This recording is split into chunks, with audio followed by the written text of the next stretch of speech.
Honestly, one of the most powerful things I have found, my seeking and visiting with teachers and being a teacher and seeing many people struggle, is to simply listen. You don't have to agree, you don't have to disagree. You don't have to do anything, you don't have to not do anything. You don't have to know the path, you don't have to not know the path.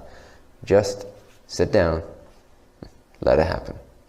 But expose yourself. If you're not exposing yourself to this type of clear pointing that comes from a place of truth and transcendence, if you're not exposing yourself to that, it will not sink in. If all you're exposing yourself to is the matrix of thought and the matrix of control and the matrix of collective delusion, then it doesn't matter what you do. It's very, very, very, very rare. And I'm sorry to say this, I wish it was different. I wish I could say, no, I have full faith in you guys. Absolutely, everyone can do this. Go do it. Never come to a meeting. Never listen to any of my talks or similar talks. But I cannot say that. I've seen it to be opposite. Even when people have profound realizations after a week of intense practice, environment creeps back in, inevitably. The collective consciousness takes a hold of the body. That's how it works. You are incarnate here.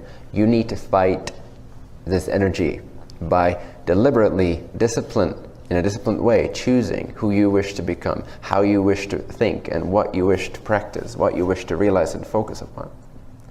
If that discipline wanes for too long, you'll start to gather, accumulate, sediment again. Okay, so you need a consistent environment. Trust me, that's the only reason I'm doing this. I have no reason to have an environment like this for personal gain or reason. So what you need is an environment that is consistent in its ability to drop you into the right space.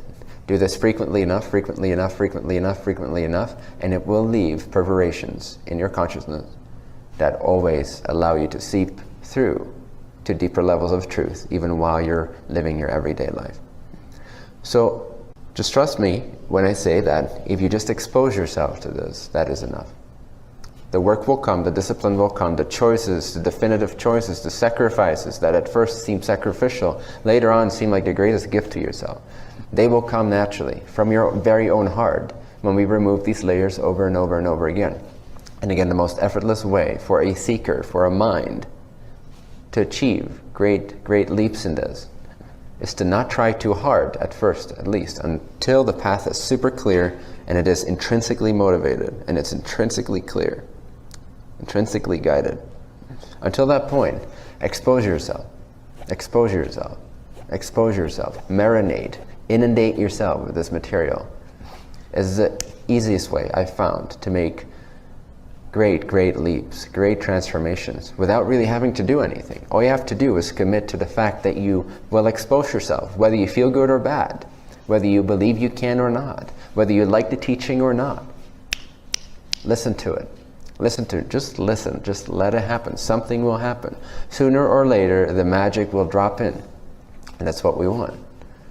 You will know after about 3 or 4 weeks whether this is... Actually, the first one that came to mind was 5 weeks, but you'll get a glimpse before then. But if you stay with this for 3 to 5 weeks, by the end of those 5 weeks, you will have a transformed consciousness. Your everyday life seems different. There will be a different light that shines upon the things in your experience. Effortlessly, you don't even know what you did for it. Sure, you did some meditations. Sure, you did maybe some homework or some meditations that I asked you to do or instructed or suggested. But really, when you think about it, you did a minimal amount of work. You just showed up. You were just receptive. You showed up. And something has changed. Something that's irreversible. You can't go back to your previous version. You just feel different. You feel fundamentally altered. If you're scared for this, it is better to leave now. Because all your scattered addictions, including those who do not consider themselves addicted because they're addicted to a normal life, so they don't stand out as addicts, all these addictions will be rechanneled into an addiction for God, divine, bliss, love, eternity, infinity. If that scares you, it's better not to start. Because once you start, there is no way back. So after this meeting, decide whether you even want to give the 5 weeks a go. If you don't, obviously no hard feelings. Who cares? It's your life. Perfect, beautiful, free will. God is with you regardless. Truly. Truly. That is your freedom. Absolutely, of course. If you're still interested, give it a shot for 3 to 5 weeks. See if you're altered. If you're not altered, then you might as well go. I would even suggest you go. If after 5 weeks there is no alteration of your everyday consciousness, it just doesn't work for you. Either my teachings don't work or you don't work with my teachings, which is perfect. You can still come to the parties, don't worry.